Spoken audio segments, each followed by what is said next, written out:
Hello friends, Ayushman Bharat scheme has completed 5 years of its existence. So let us analyze the provisions of the scheme. We will also see the services which have been extended in the health and wellness centers as well as the performance evaluation of the scheme in the previous 5 years. If you want to download the slide, the link can be found in the description box. If you want to listen to this video in Hindi, then the link also can be found in the description box, and the video is available on our another channel, that is prepezee. So basically the context is that the 5 years of Ayushman Bharat scheme have been over. So first let us understand what actually is Ayushman Bharat. So basically the scheme was launched in September 2018. This is basically a step by India towards universal healthcare. This is also in acceptance or in meeting the Sustainable Development Goal 3.8, which is also universal healthcare. So basically the scheme aims at providing healthcare to everyone, although right now the scheme is not universal in nature because it is only targeting the most poor and vulnerable sections. So for example, you can see that only 50.5 crore families are under the ambit of scheme as of now. But later on, it has been the stated target of many policies that India will be trying to achieve universal healthcare in the long run, so that every person, not just the poor, every person is covered under universal healthcare. So right now, the scheme provides rupees 5 lakh per family per year in case of secondary and tertiary hospitalization. Now see, healthcare has 3 aspects. So first is primary, second is secondary, and third is tertiary. What is primary? See, in case of basic issues, basic illnesses, just like any sneezes or fevers or basic virals, that is whenever we go to a doctor, that is primary. In fact, if we also go to a physician to get the disease diagnosed, that is, for example, let me assume that someone is having pain in stomach, that is stomach ache. In that case, there can be multiple reasons for that. It could be a kidney issue, it could be a stomach issue, it could be just basic gastritis, or it can be anything else. So the physician is in a better position to diagnose that, and that is called primary healthcare. Then if someone is going to an expert, that is, let's say someone is having ENT issue, that is ear, nose, tongue, or health related issues, that is heart related issues, or eye related issues, or any other issues, then if you go to an expert doctor in this specific field, then it is called as secondary healthcare. And then there is tertiary healthcare, which responds to basically any illness which requires hospitalization, the treatment which requires surgery. All these, they come under tertiary healthcare. For example, even prolonged treatments just like cancer, kidney issues where dialysis is required, all these are tertiary hospitalization. So Ayushman Bharat is taking care of secondary and tertiary hospitalization, while primary healthcare is being looked after by the health and wellness centers which have been created at the village panchayat levels. So let us now understand what are actually these health and wellness centers. So till now, in the last 5 years, we have already created 1.6 lakh centers, and they have witnessed a footfall of 178 crore people. Now you might say that the population is 135 odd crores and you are saying 178 crore people have visited. Yes. Why? Because many people would have visited multiple times. So that is why we call footfall or not the patients. So in health and wellness centers, we have promotive, preventive, curative, palliative and rehabilitative healthcare. And what do we mean by that? See, promotive healthcare refers to when we take adequate nutrition to strengthen our body against diseases. When we try to increase the resistance of bodies so that the diseases are not easily contracted just by increasing the nutrition levels, that is promotive healthcare. Now preventive simply refers to increasing the level of hygiene in the surroundings so that the viruses, the bacteria, the fungi which are responsible for the diseases, they can be taken away, and it can be seen that the chances of diseases spreading in the environment, they decrease. So improving the environment and the hygiene would lead to better preventive healthcare. Curative is just when a person has contracted a disease and then treatment when it starts, that is called curative healthcare.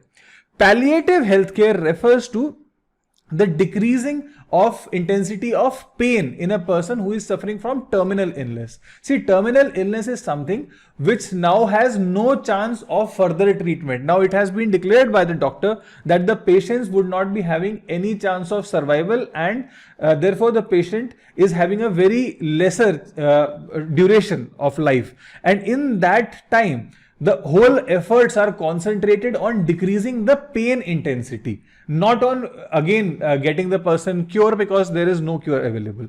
Then there is rehabilitative healthcare. Rehabilitative refers to the situation when a person has lost control of some of his or her organs in case of different situations. For example, in case of paralysis, it generally happens that the patient loses control of one side of the body. For example, the hand may stop working or the leg may stop working. So in that case, the people, the healthcare specialists, they try to improve this overall health, the rehabilitative healthcare. It then tries to improve the working of these organs, the mental, physical and the cognitive abilities of the body. So that is called rehabilitative healthcare. Now recently there have been certain extensions in health and wellness centers also. So now we are looking at the management of non-communicable diseases, and essential medicines are also available. So let us see that in some detail. So basically, see, the basic aim of extending these services is that we want to see to it that the healthcare is not just limited to basic illness. It should be beyond the management of illness, and it should be looking at preventive and promoting the healthcare and the better lifestyle, so that the diseases are not contracted in the first place.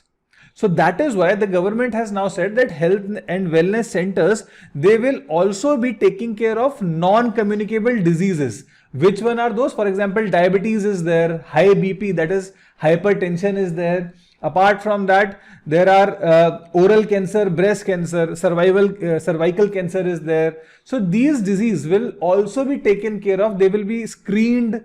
It will be looked into the prevention, the control, the management of these NCDs will also be looked after in the health and wellness centers. Apart from that, ophthalmic, that is the eye care, ENT, ear, nose, tongue, as well as the dental care, oral care will also be included in health and wellness centers. The elderly, that is the people who have retired or who are old age people, their issues also will be dealt in the HNWCs. Palliative, I have already told you, the looking into pain for the terminal patients, terminally ill patients, seeing to it that the pain intensity decreases rather than getting cure is palliative. Emergency services, for example, pain, trauma, accidents will also be covered in this. And finally, mental health care services for people suffering from depression or any other issues like that, any mental issues, that also will be covered under the health and wellness centers. Apart from that, the essential list of medicines has also been extended, as well as the diagnostics. See, what is diagnostics? Medicines, you know, the tablets and the capsules. Diagnostics means the tests which are conducted by the doctors to examine the disease. Those are diagnostics. So the list has been extended for, just for an example I am telling you, not required for exam purposes. Primary healthcare centers now have 171 medicines in stock, because now the list has been extended.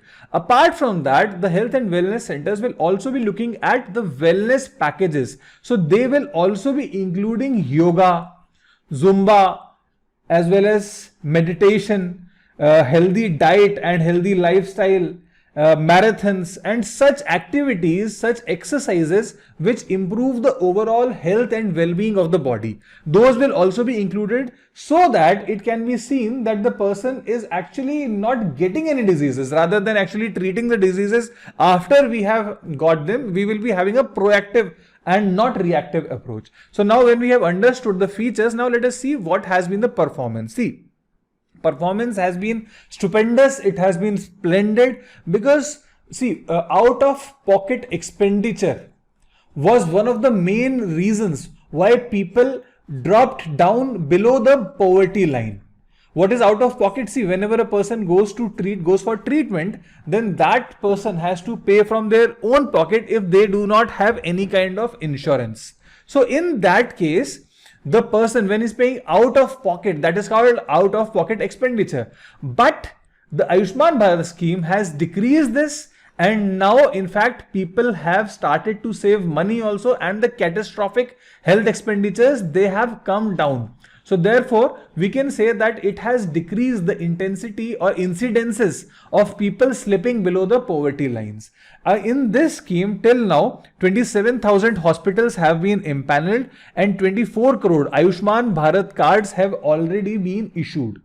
The scheme, 5.39 crore admission events have happened in the previous 5 years. What do you mean by admission events? See, it is possible that any person might have availed the scheme multiple times. So that is why we are calling admission events and not the number of patients, because this 5.39 crore would be having multiple admissions of a single patient, for maybe for one disease only or for different diseases. So that is why 5.39 crore admission events have happened in the previous 5 years, and the treatment which has been meted out is almost worth rupees 66,000 crores. So you can see that that means there is a lot of savings for the people. In fact, if a person goes directly to a private hospital, it has been said by the experts that then in that case it is possible that the private hospitals may charge more. Why? Because they would keep the person for longer durations under investigation. In this case, however, the private hospitals, they are not keeping them for prolonged duration, because here the government has already given them a predetermined package. So therefore, the private hospitals are treating the patient, and as and when they are better, they are getting discharged. So therefore, we can say that if these people who have currently spent almost rupees 66,000 crores, they would have spent more than rupees 1 lakh crore if they would have went in their own private capacity. So therefore this means that there is a savings of almost rupees 1 lakh crore for the people of India, and that means that many of these people would have been saved from slipping below the poverty line. Now, what are the reasons why this scheme has been successful? See, first of all, the PM Arogya Mitras. What do we mean by this? PM Arogya Mitras are basically guide or the people who are sitting at a desk in the hospital. So every impaneled hospital in this scheme is having one PM Arogya Mitra. These people, whenever a patient arrives in the hospital, they take care of the details and then they start the treatment under the Ayushman Bharat scheme. And this is actually the same process which is being followed by the private insurance companies also. Whenever you go to a hospital and you have a private insurance, then first you report to the insurance desk. They will email to the company about your illness, and then the company will reply authorizing the hospital, saying that this amount is available to you and you can spend within the limit of this amount for the treatment of this particular individual.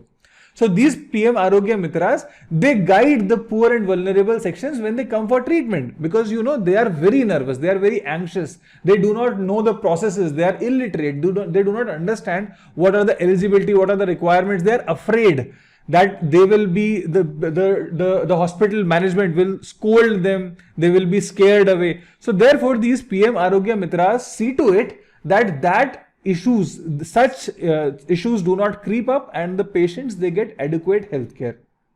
So till now, in fact, we have 45,000 hospital admissions are done daily under this scheme. So every day 45,000 admissions are done.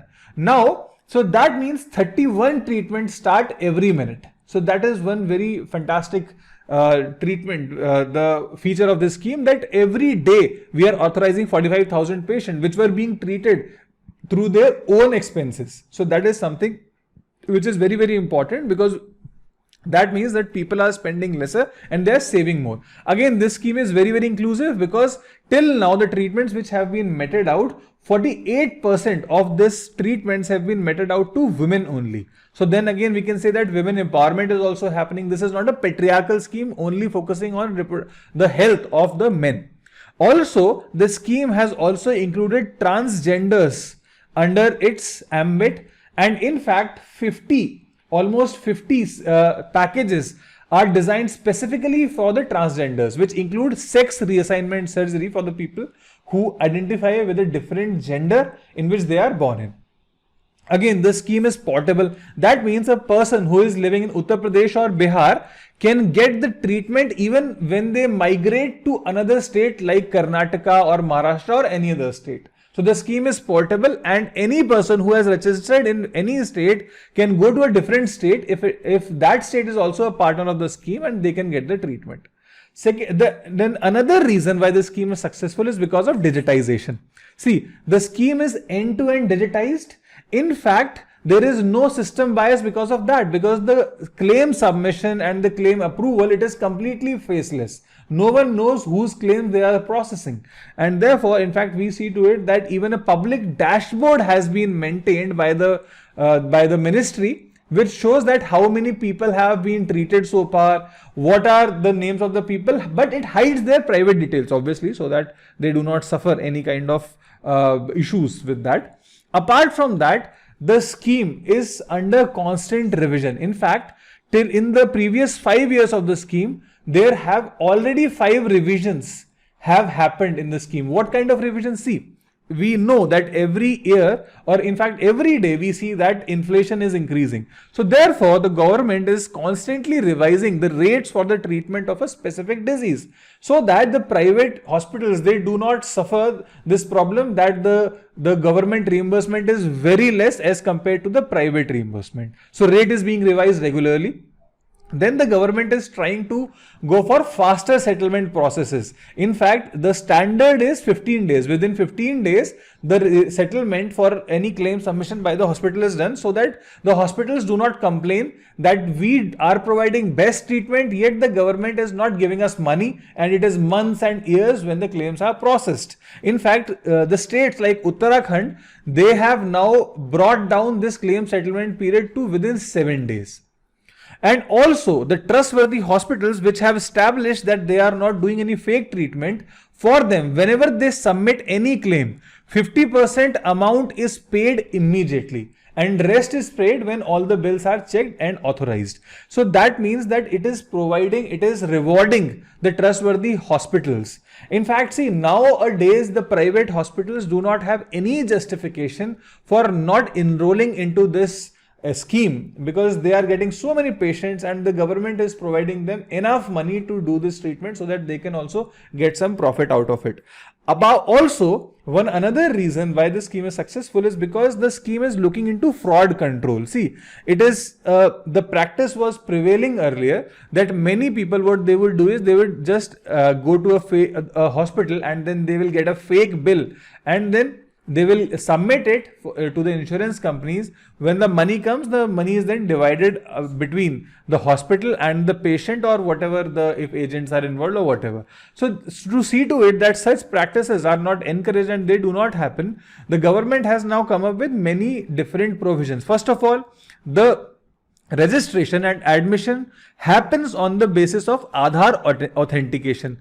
So any ghost patients cannot be admitted. For example, a person sitting in West Bengal, earlier what used to happen, they would used to say that I have been admitted in Rajasthan, but I have not even seen the state of Rajasthan. Why? Because their details were being used by a person sitting in Rajasthan hospital. Now this is no longer a practice, because Aadhaar requires biometric authentication. So now you cannot do it. Again, artificial intelligence and machine language, they are being used to see to it that any claim which is being submitted, it is not spurious, it is not fake, the transaction is not suspicious. If it is, then it is marked and then it is investigated.